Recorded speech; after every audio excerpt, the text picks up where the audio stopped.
Salam Fakta Semesta. Selamat datang kembali di channel Fakta Semesta. Di video kali ini, kita akan membahas tentara terakota, pasukan penjaga akhirat Kaisar Qin Shi Huang dari zaman Cina kuno. Jangan lupa like, subscribe, dan tekan lonceng notifikasi agar tidak ketinggalan konten menarik berikutnya. Tentara terakota adalah kumpulan koleksi dari 8.000 patung terakota berbentuk tokoh prajurit dan kuda dengan ukuran asli yang terletak di dekat makam dari Kaisar pertama dinasti Qin, Qin Shi Huang. Patung tokoh prajurit itu ditemukan pada 29 Maret 1974 oleh sekelompok petani yang sedang menggali sumur di ladang, sekitar 20 mil sebelah timur kota Sebelasan di Provinsi Shanxi. Setelah menggali sekian meter, para petani menemukan 3 lubang yang berisi 8.000 patung tentara terakota seukuran tubuh manusia asli. Ada juga kereta, kavaleri, tentara lapis baja dan senjata panah. Ada perwira tinggi, termasuk 9 jenderal yang ditemukan sejauh ini di salah satu lubang. Lubang itu tampak benar-benar berfungsi sebagai pos komando tentara dan berisi penjaga kehormatan beserta kereta kuda untuk komandan pasukan. Lubang-lubang itu terletak kurang dari 1 mil ke timur laut dari sebuah makam berbentuk piramida yang dibangun untuk Kaisar pertama Cina, Qin Shi Huang pada tahun 259 hingga 210 sebelum Masehi. Menurut Pusat Warisan Dunia UNESCO, para arkeolog menduga bahwa makam itu mungkin berisi seluruh replika kota Sebelasan pada zaman itu, yang dijaga oleh para tentara terakota dan untuk melayani Kaisar Qin Shi Huang di akhirat. Sejarawan percaya bahwa mungkin ada sekitar 700.000 pekerja yang bekerja selama hampir 3 dekade untuk membuat makam Kaisar Qin Shi Huang tersebut. Fitur wajah tentara terakota berbeda, rincian para tentara terakota begitu rumit dan tampak individual, sehingga telah dihipotesiskan bahwa mereka didasarkan pada tentara nyata yang bertugas di pasukan pertahanan Kaisar Qin Shi Huang.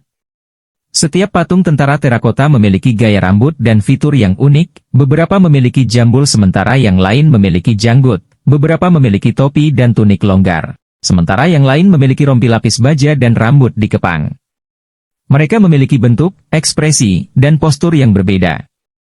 Setiap tentara terakota ternyata memuat cap nama mandor yang bertanggung jawab atas penciptaan patung tersebut, sehingga kesalahan dapat dilacak, menurut Field Museum. Selain tentara terakota, sosok terakota non-militer telah ditemukan di lubang lain. Seperti tentara terakota, mereka dimaksudkan untuk melayani Qin Shi Huang di akhirat. Para tokoh terakota non-militer itu diantaranya adalah pegawai negeri sipil terakota. Dilengkapi dengan tablet bambu untuk menulis, dan bahkan ada sekelompok akrobat terakota yang dimaksudkan untuk hiburannya di akhirat.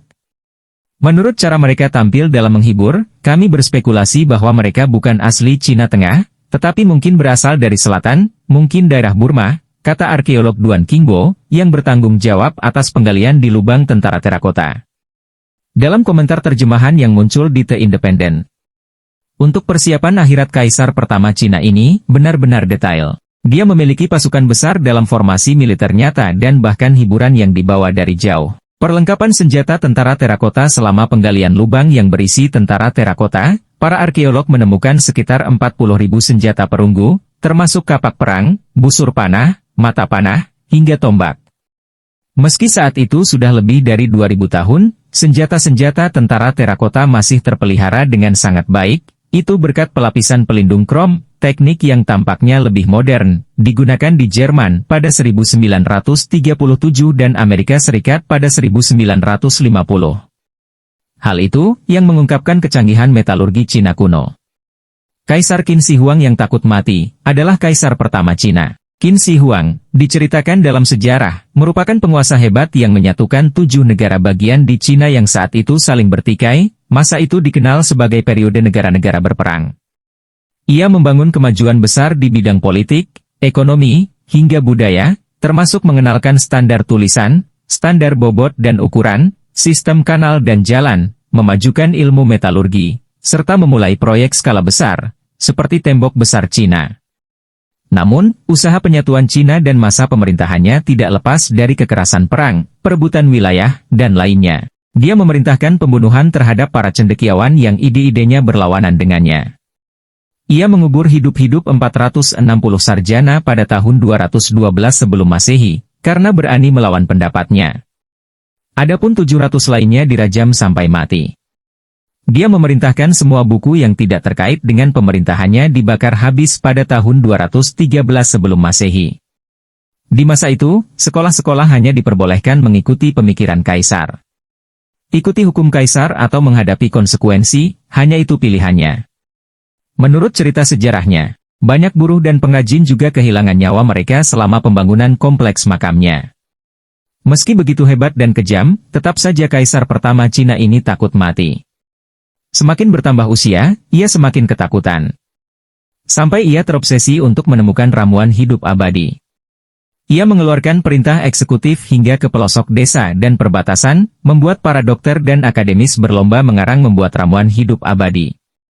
Diyakini para peneliti sekarang, ramuan yang dikonsumsinya adalah merkuri sulfida atau disebut juga cinnabar yang berbahaya. Bukan hidup abadi yang diperolehnya, justru umur yang relatif pendek.